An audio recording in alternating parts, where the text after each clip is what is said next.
ពាក្យខ្មែរមួយព្រោះនិយាយ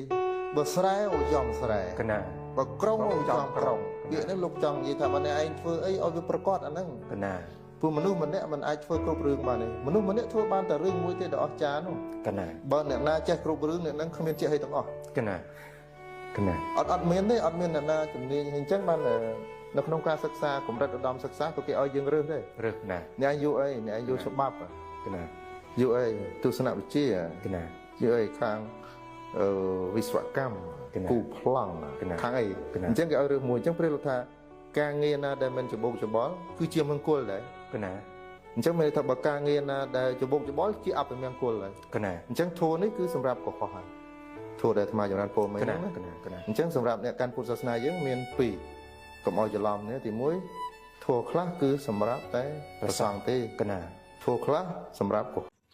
ក៏សូមចម្រើនពរញោមញាតិពុទ្ធបរិស័ទប៉ុណ្ណាបើអញ្ចឹងនេះជាប្រគុណក៏មានចំនួន10បន្ទប់ដែលទៅតែនឹងកសាងជិតរួចរាល់ហើយញោម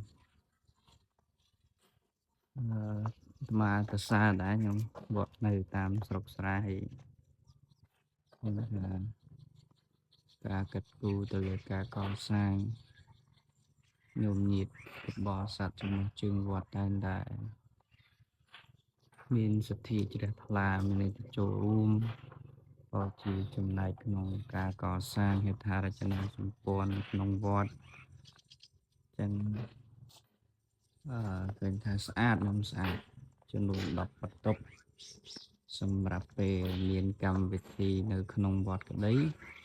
ក៏អញ្ជើញមកចូលបានក៏បន្ទប់មានបែងចែកបន្ទប់ប្រុសផ្សេងនិងបន្ទប់ស្រីផ្សេងចឹងទាំងអស់ចំនួន10បន្ទប់នេះដីដែលចាក់បាទចាក់តែដូចជាមិនទាន់ហើយរួចរាល់នៅដាក់ទ្វារដាក់អីទៀតហើយឃើញថាស្អាតស្អាតពីនេះទៅវាស្តៀងបន្ទប់ទឹកនៅពេញដែរ